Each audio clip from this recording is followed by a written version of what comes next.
Well, Tim Houghton is our reader tonight. Tim teaches creative writing at University of Nebraska. His poems have appeared in many magazines, including Denver Quarterly, Carolina Quarterly, Brooklyn Review, and College English. He'll be reading tonight from his first book, High Bridges.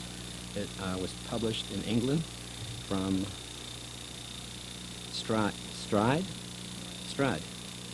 I can't read your writing. He has been awarded residencies this summer at Yaddo and the Virginia Center for the Creative Arts. Tim.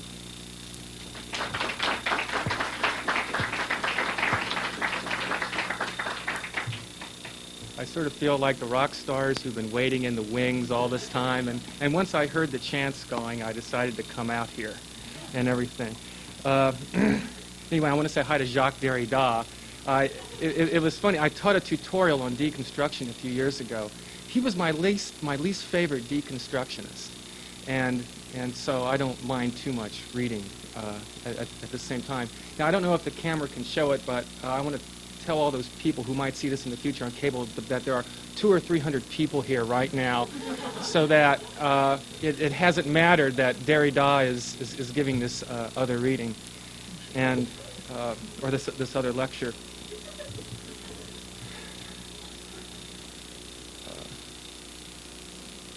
Well, I'm going to read poems that are a little bit older. About half of my reading will be that, and half will be some newer work. Is it hot in here, or is it just me? That was just an excuse for a theatrical gesture. You know, poets are supposed to do that. You know, and they're supposed to do things like flip through their books to sort of survey their realm and have other people wait between poems. I'll try not to do that. I wrote a lot of poems, and I'm still continuing to write poems about my father. He died when I was young, and his death has continued to haunt me. I don't think it's something that anybody really gets over, something like that. So I'm going to read a few poems about my father. Elegy for my father. I saw through my image of him, saw the sheet taut against his bed. There was nothing to sustain belief. And now, walking among toppled vases, wanting his name lifted out of fear, I watch his stone soften in the evening's light. What monument can I shape with this? What miracle involved with itself, having nothing to say about the world? A tower of nothing above the sleeping eye of a pedestal, faith is not enough. Swallows fly between us. So I reach down, my fingers touching the dates, concluding, touching his name with their prints. But leaving, I feel that nothing has finished. I failed and kept him dead. I haven't sweated this much since I got married in 1985, and during the ceremony, my wife-to-be had to take out a handkerchief and dab my forehead off, and I think I'm sweating just as much now.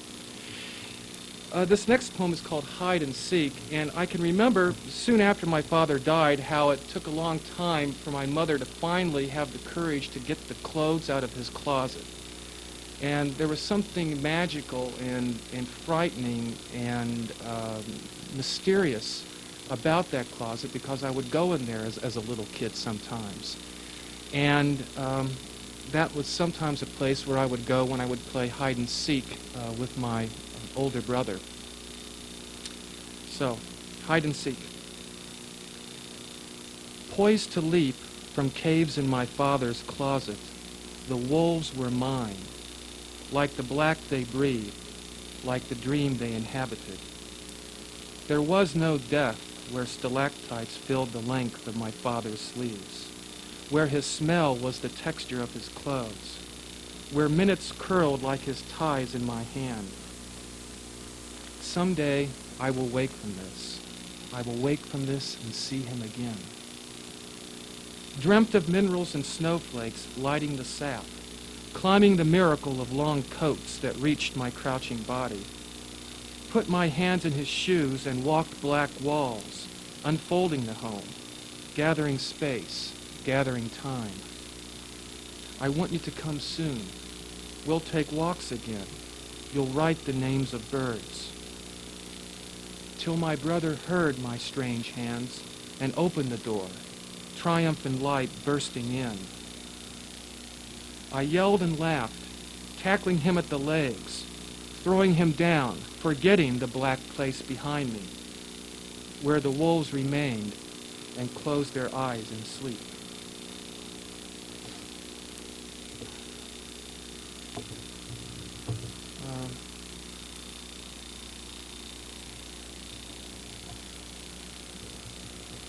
Right after my father died, I can remember when my mother showed me and my two brothers my father's last words. They were it was in the form of a letter in which there was a section written for myself and my two other brothers.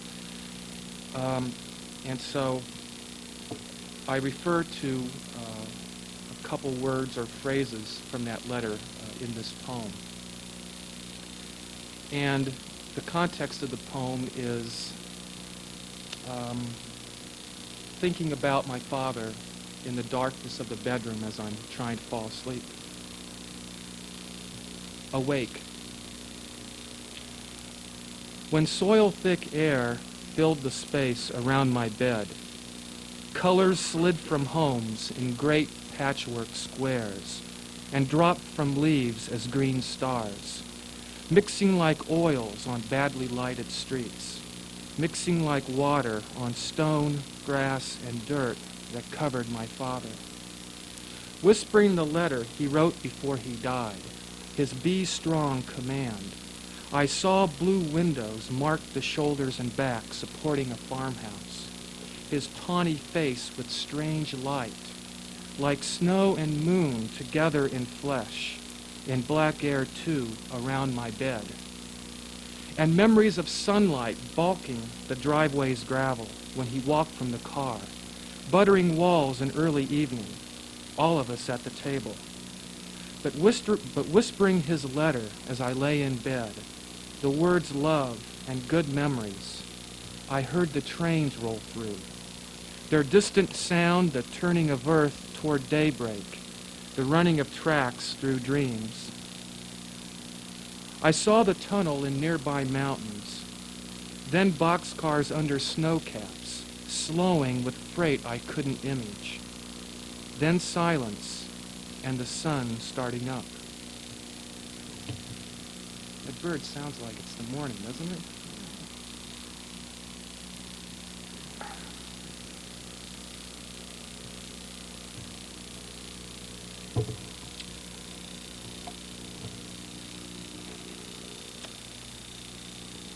High bridges.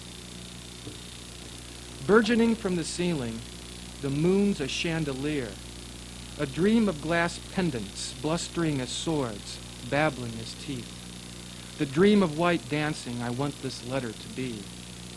But ghost-lit barns poised for grain, and darkness around them like turned soil want my attention at the window. And in tonight's still heat, with sweat on my face, warning of hard sun, I hear the legacy start to whisper. Stories of work-filled days that tied my family to fences they planted. Stories of exhaustion too thorough for pleasure. There in the walls like cracks, like thin dark histories around me. The dead I've loved make their home. They stand like silos beside my whim, knowing my dark glasses for the eyes behind them, watching my years rise into theirs. An old diary filled with weather and births tells my father's story and knows my own. Above fields tessellated and stretched taut with blue thistle and crops, I am disappearing continually, watching my selves rising as bridges, rising into guesswork. Tonight I hear the distant trains, their tension on the tracks, and then a low internal burning like heat through pipes or current through wires. The past inside me where it's always been. Later, when day begins with farmhands tooling machinery, with combines flashing their metal in fields, I'll write you again. When trees are lungs of light surrounding the house and brushing the screens. When I forget my fear. It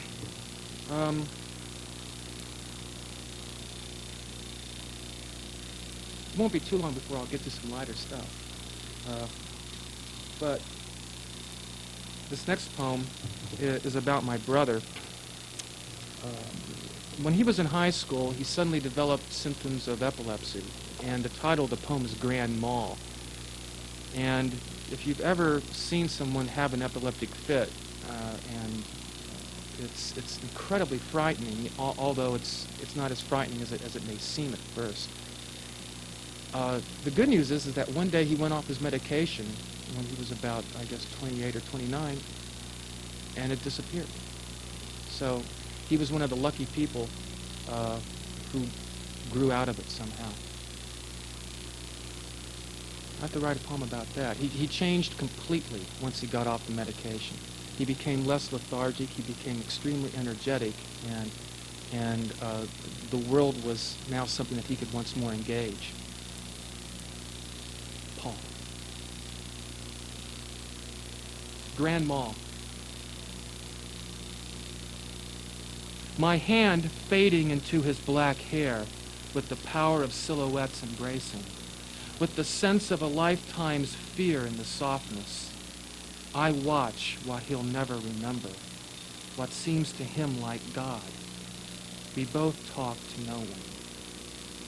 Hearing Paul collapse on the floor, feeling his muscles break like waves against my hands, I beg God for my brother's return, for steady eyes and the rhythm of footsteps. I pray for what can save a mind.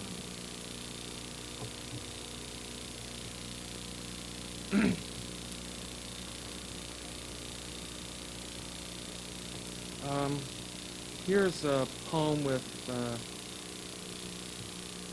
I like to use epigraphs. They're fun. I also know that sometimes they seem really pretentious, but I don't care. If I feel moved, I use an epigraph. And here's a quote from a newspaper, the Denver Post. Hidden by a tree, he was accidentally shot and killed by his friend as a deer ran between them.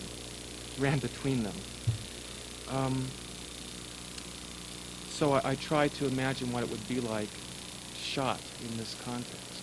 It's called New World.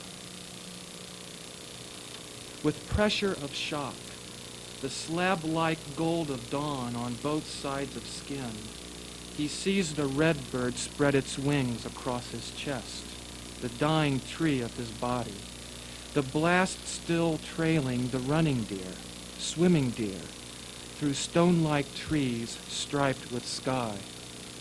If he talked, he'd tell the joke on birds, the red one on camouflage, tell with peace uncanny, stuttered, the maze-like syntax of wonder grasped at once, of sheer self among the stones, his family years like tiny alpine flowers, background to his marking red the rocks.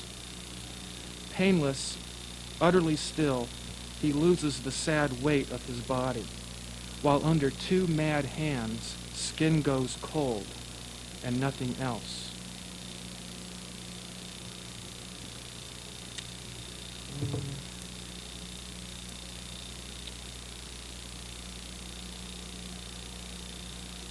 I went through a period of time when I wrote poems that I wanted to give a mythological cast to try to use images that would take them as far away from a specific locale as possible.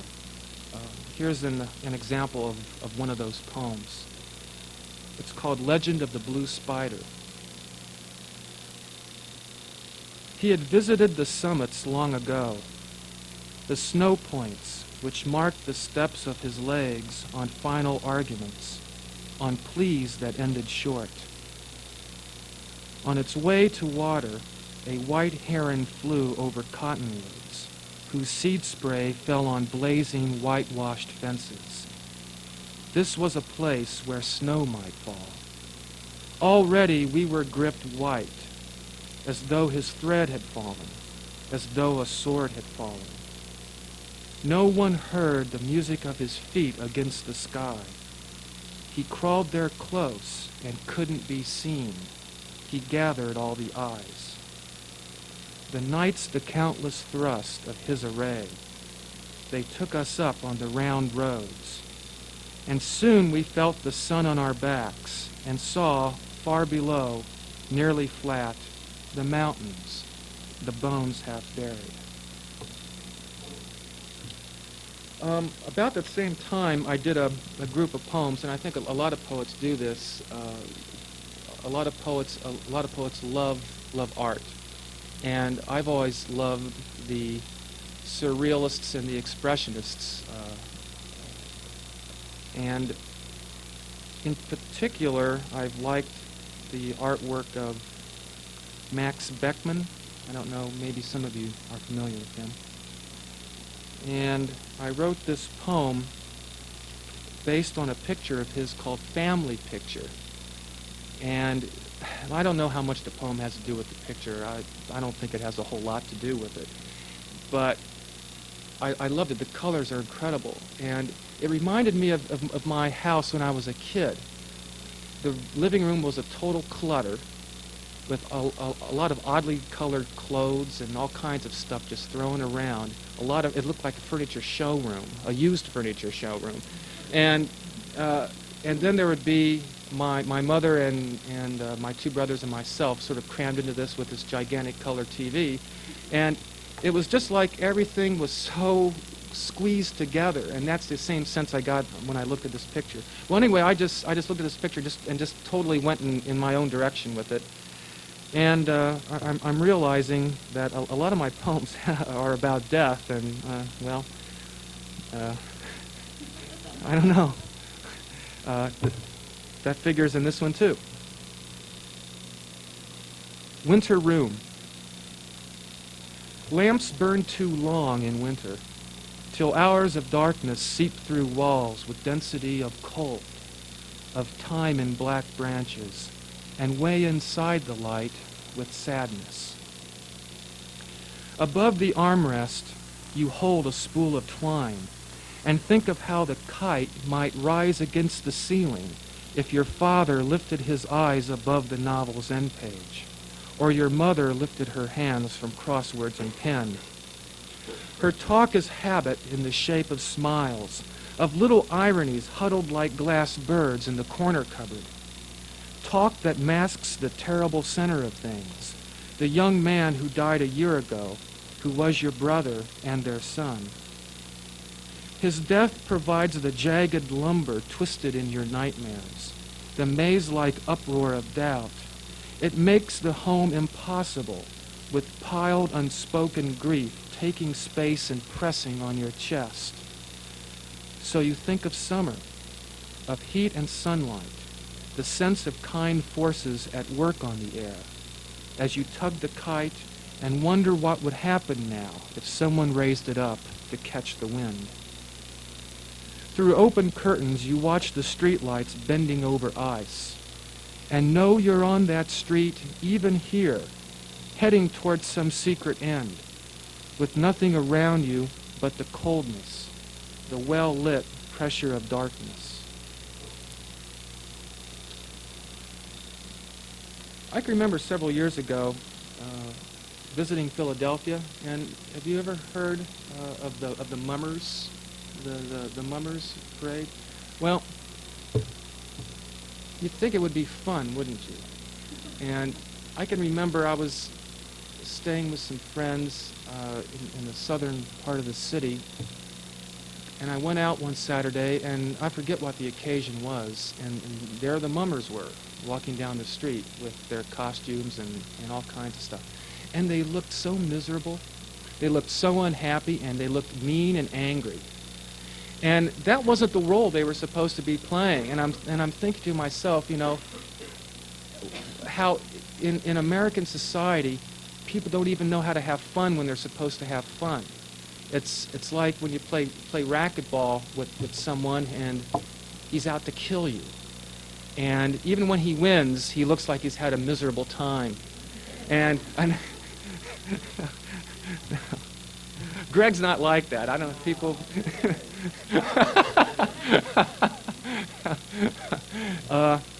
so...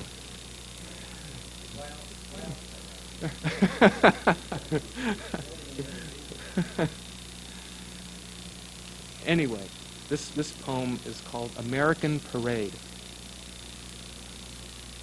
With sunlight itself kicked up from blacktop, white knights stomp like boot camp before the glassy fronts, a parted wave of Bauhaus and eye shades. These grim-faced heroes spangled with dimes, shouting their steps louder than car horns, sweating under sun and red feathers, through hoopla of pinwheels, paying off the spoils.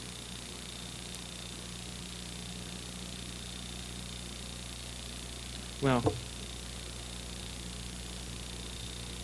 here's a really silly poem.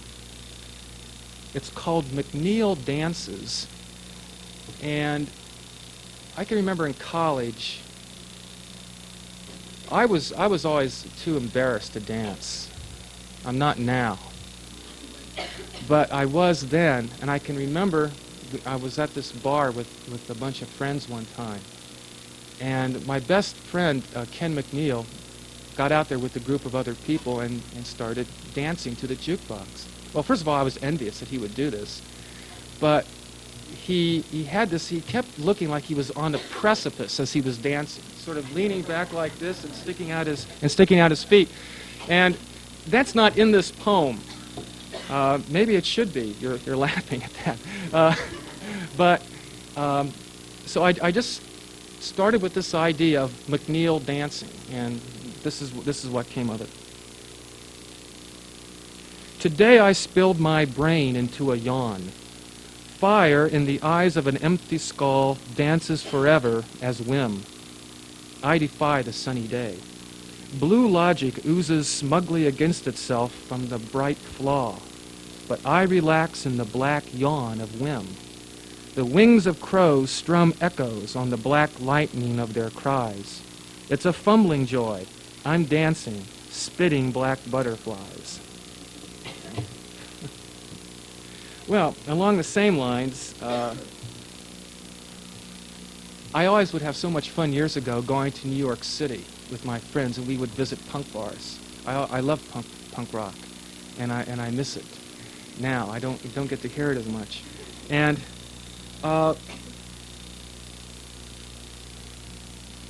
one of my favorite groups is a band called X, a sophisticated kind of punk band. And I really like these two stupid lines from one of their songs, and this is another epigraph.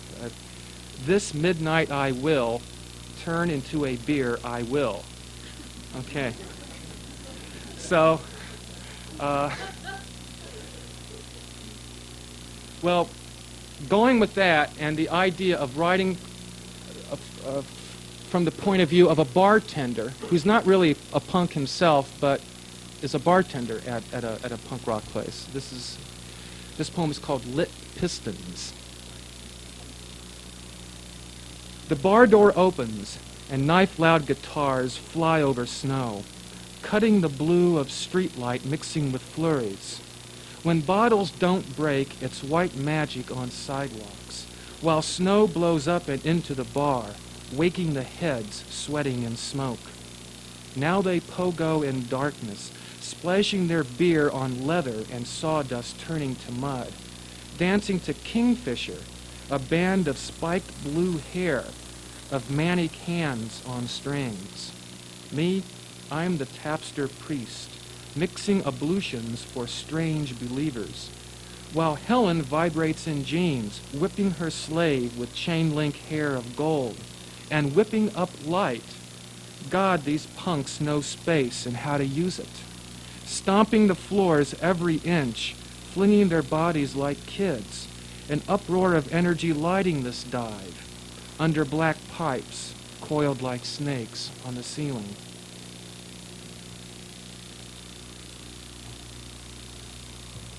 Well, this is the transition into newer stuff. And this next poem, it's called Switching Channels, Sunday Morning. A few years ago, I set out to write a poem in a form. I said, Tim, you haven't done this since you were a freshman in college. You hated it then, maybe you won't hate doing it now. So I said, well, what the hell, try writing a sonnet. Well, my whole body recoiled against that as I tried to work within that structural confine. There was just no chance. Well, I was still determined to write in the form, and so I found one that gave me a lot of freedom and gave me a lot of fun to work with, and it was a sestina. And there's no point going into the particulars of it, but they're basically 6-line stanzas with the same group of 6 N-words, more or less, from stanza to stanza in different kinds of orders. Well, I thought that would be fun, but then I had to find a subject matter that would work for that. Well, one Sunday, about 11 o'clock or so, I got up, and I like to switch the TV stations a lot. I enjoy doing that. You know, I often sit in front of the cable and just hit the buttons all over the place just to see what's on. I like doing it. And it was funny because this one Sunday, on one station, there was an interview with Jim Brown, you know, the football player. And there was a sequence of advertisements some guy named Roger was giving about his place called Roger's Grand Emporium. An evangelist on another station, a Bugs Bunny cartoon, and Big Time Wrestling, which featured some guy called Randy Macho, something or other, and Randy Macho. And in my poem, he's got a different name because it was convenient for the form. And he was fighting a gay wrestler, so you know there was that sort of tension and drama of the scene there. Really crazy what they do on Big Time Wrestling. So anyway, this is the poem that came from that, Switching Channels Sunday Morning. With hunting rifles selling fast at Roger's Grand Emporium, America's stop to shop, Jim Brown curses drugs and football, blaming money for killing the sport, and no one tackles hard these days. Men were rocks when Jim played. Randy Rock pommels Adonis for selling body oil on wrestling. Rock tackles the decadence haunting American sports. As Reverend Billy begs for money, karate chopping the lectern, blaming drugs for Ozzy Osbourne, drugs Ozzy needs for Devil Rock, for biting heads off doves. Yet money flows to Ozzy from record sales, from puking on stage. That real American Randy Macho Rock, who tackles girlfriend Carol before he tackles gay Adonis, he tells drugs, hell no. Elmer Fudd's American with baseball cap and rifle. He's got rocks for brains. That quasi wabbit selling Fudd on ducks again, while Billy's money feeds the pro-life hotlines. Money Jim Brown didn't need. See him beat tackles in those highlight films.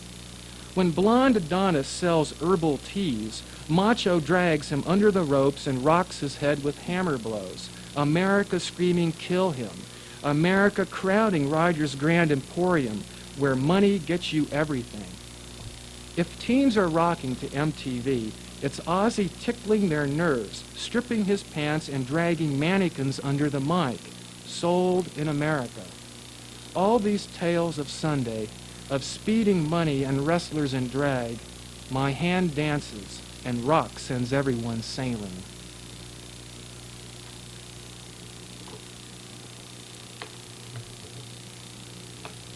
Okay, time for a tone switch.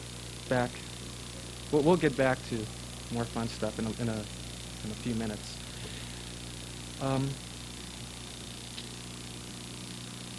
I was living alone in an apartment well, I wonder if I can mention this horrible place. Yeah, I will. It's St. Joseph, Missouri. It's horrible. It's terrible. A friend sent me a clipping recently that USA Today ranked it as the worst place in America. And I was vindicated. People didn't believe me when I would say how bad it was. Well, anyway, in this apartment, I had these really loud orange curtains. And in the morning when I would wake up, the sun would come through these orange curtains, and it was a really dreamy atmosphere. And I just would sort of like to look at the orange light in the room that was coming through these orange curtains.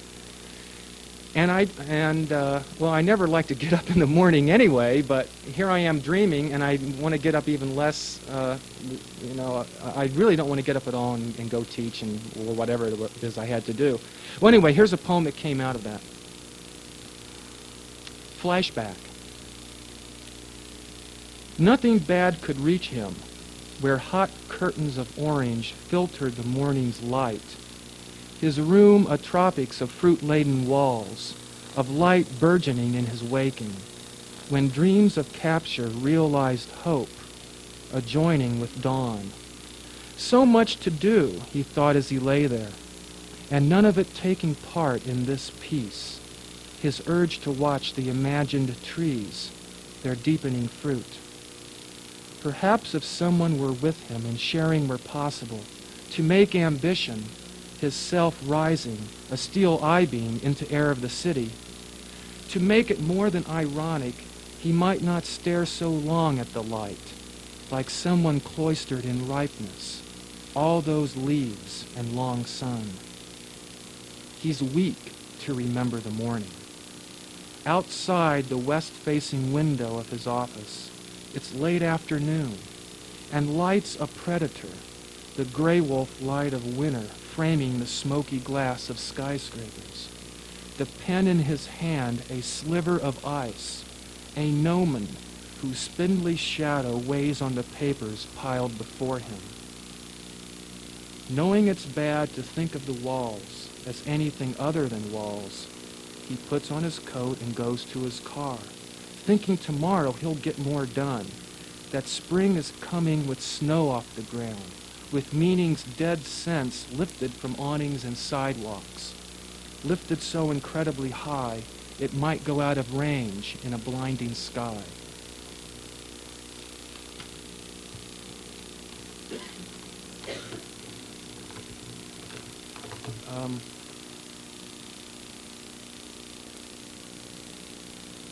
This next poem is called Small Lights.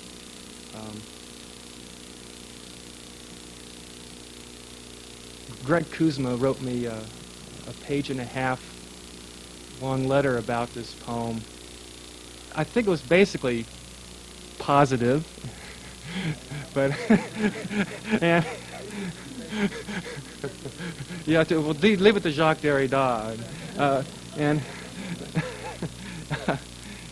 anyway, it was a great letter from Greg, and anyway,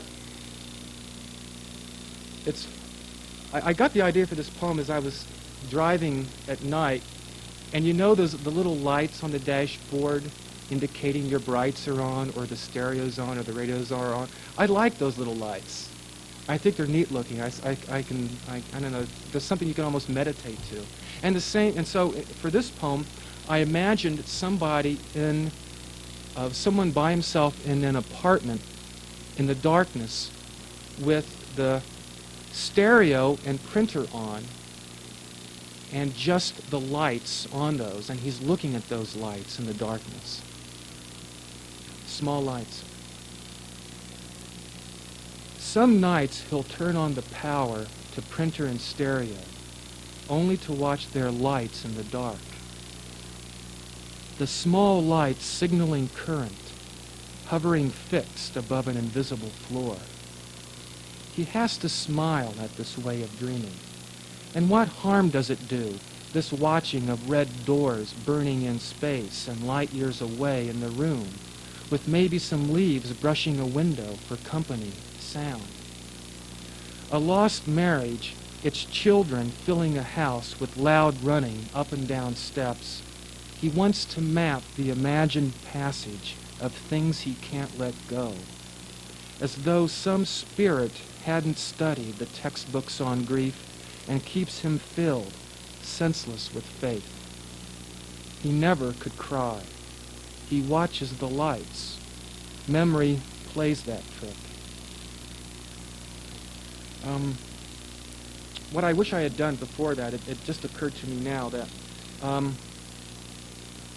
the reference in that poem to some spirit hadn't studied the textbooks on grief, you know what you're told.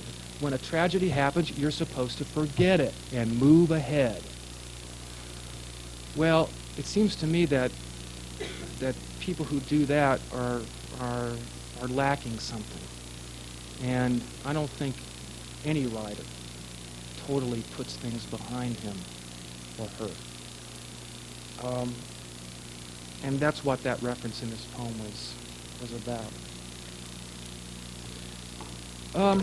In this poem, this next poem, the male character recently separated from someone and has moved into a new apartment. And there's a kind of a particularly strange image in this poem, which maybe I want to take a second to clarify. I can remember many years ago when I was a kid at the Natural History Museum in Dayton, Ohio, there was this piece of amber about so big, and inside of it was a spider.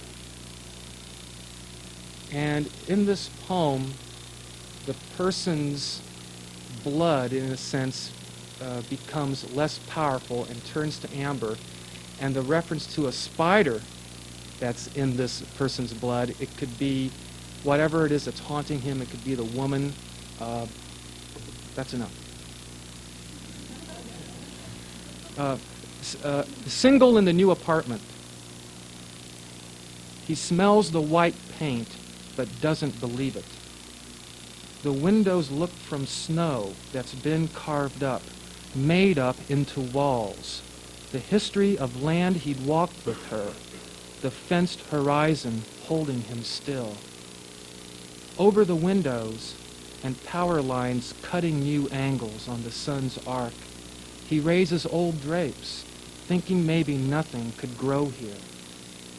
Down he goes and carpets the sand of hourglass, his back and fingers sinking in whiteness, the dream he'd color if eyes could close. But jaded as one more irony, the granuled ceiling rains white dust after he stands, touching it. Undreaming his blood to amber, he feels the spider go brittle in the hardening resin. He knows that its eyes are open, that movement will crack it and strength rush back to his hands, and how the wind blows pieces of leaves through frozen hedges before most silences, when families are sleeping behind the porch lights, the fiery walls.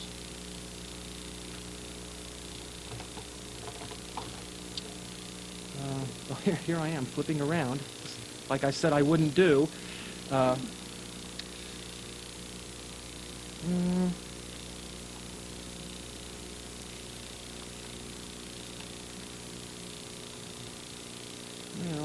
let's see. I'll skip that one.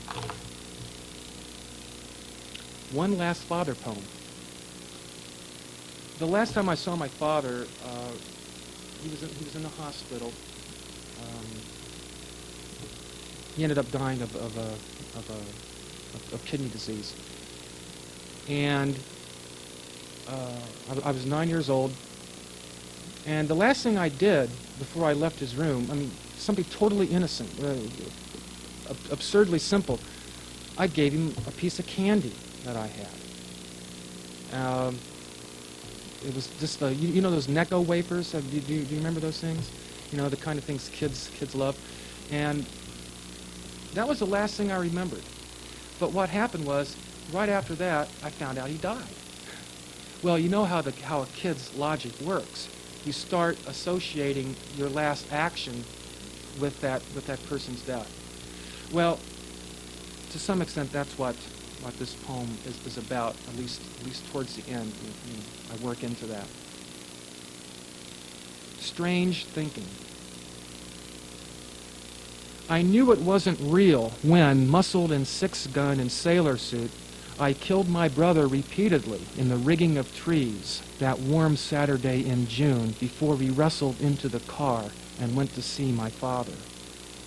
I didn't know, as he lay among sheets, lay deep as a whisper in whiteness with sun coming in, and the nurse slim and vanilla and all smiles, the nurse who pulled the white curtain around his bed like another white wall. I didn't know he was going to die a few days later, his only kidney letting the final red ant poisons through to his blood.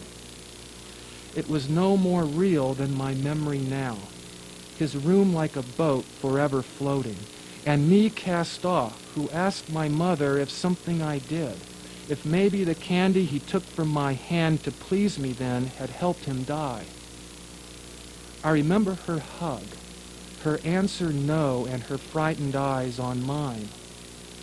I knew, of course, she was right, but sometimes I watch the air too closely, thinking of what I'll say, of all that white, the sails flying.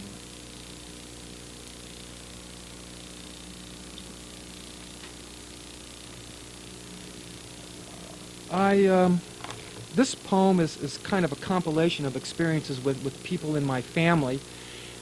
And it started off when I one day saw my mother in this sort of, with a kind of beatific, I don't know, is that the right word?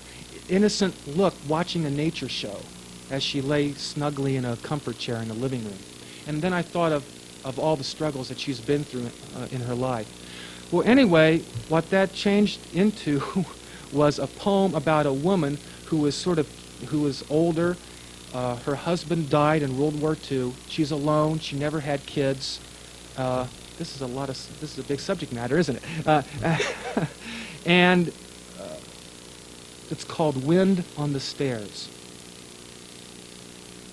1. With otters rollicking, sliding like rain down boulders, and circling the waists of dizzy waders, tonight's nature show is sweet to her face. It's magic, an eerie stillness taking hold of her eyes. Perhaps the room's ghosts are watching too, watching her face and all it denies in order to open, a face absorbed with innocence. This is her calm, her bearing of grief denying grief. The way thinking can stop when you shake the hand of a pleasant stranger and smile. Below her skin in its pale light, in something soft as the pillow her gray hair rests against, she's reached the heaven she knows. 2. Pedestaled flying against glass, porcelain birds are frozen on sills, their underwings home to small spiders, and plaster is cracked where wallpaper rises with flowers, ridges of violets and tulips, their petals curled and broken in drought, peeling away in corners of the room. With windows swollen shut, it's as if she wants to die smothered, the house collapsing around her. 3. Sometimes she'll think of the war, of life in the 40s, the sacks of burlap she filled with apples, the dust of khaki in the air, or radios crackling at night, her wheeling of patients down white halls, and then her husband killed in the war, and children they never had. Sometimes it touches her that her love is too thick. Phantom gestures of his living form crowding around her, that nothing else has mattered and people like her don't know how to be in the world while growing old. Sometimes it's winter at the foot of the stairs, when cold sneaks under doors to grip her ankles, when heat moves up the steps she never climbs, heat that goes to her head like a fever, and she moves away slowly back to her show and away from the pain.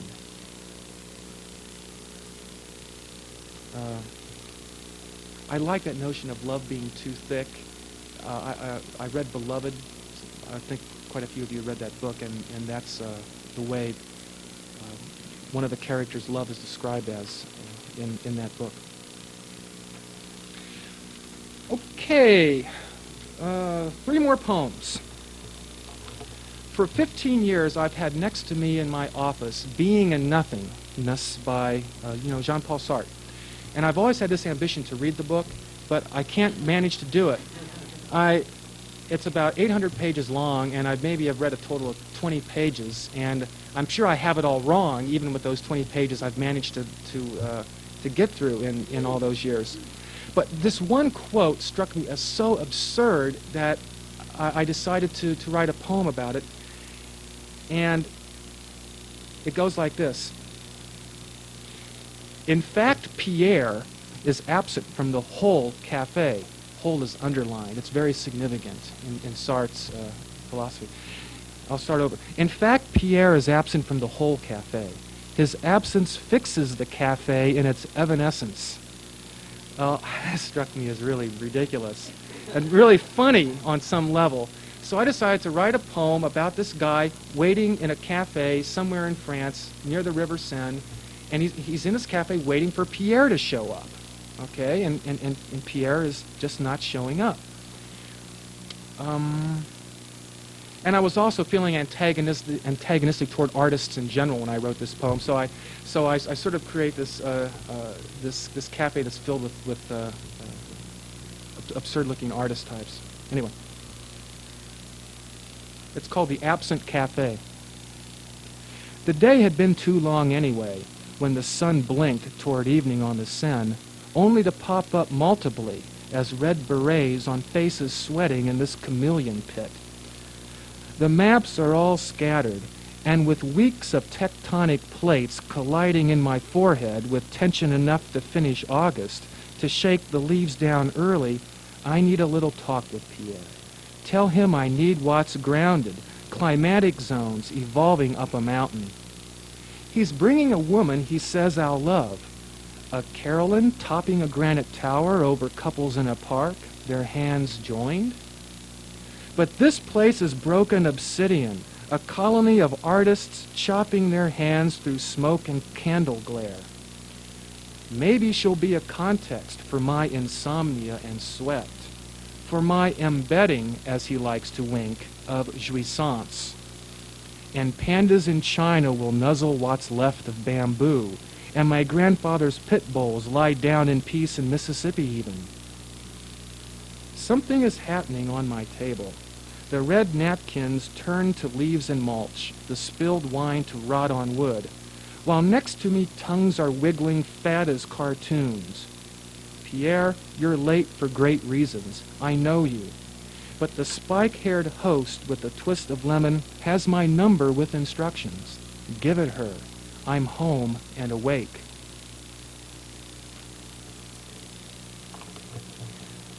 Well, my mom likes nature shows. I do too. And not long ago, I saw a show where this English guide went into, I think it was, he referred to it as something like a witch doctor's office or something, somewhere in Africa. And he went around talking about the different things that were in this office. And one of the things that was really interesting was this leopard's tail. And what happens is that, well, let's say you're a woman and your husband is cheating on you. Well, here's what you do. You go to the witch doctor and you get a leopard's tail. Why a leopard's tail? Because a leopard's tail is famous for wandering. Okay. So, how do you cure your husband's wandering? Well, you smoke a piece of the leopard's tail. By doing that, you kill the wandering of the leopard's tail and you kill the wandering of your husband. So, this poem is written about a woman who's gone to a shop like this. It's called Specialty Shop. The leopard's tail wanders. It gives form to backdoor eyes, searching the air, the rooms of desire and betrayal, the exquisite Babylons only it can see, before it drags on the ground like a chain.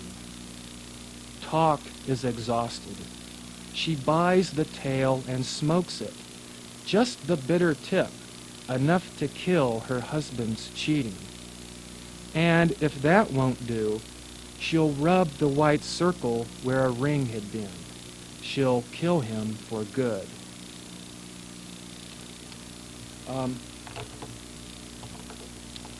Last poem. Elaborate foreplay.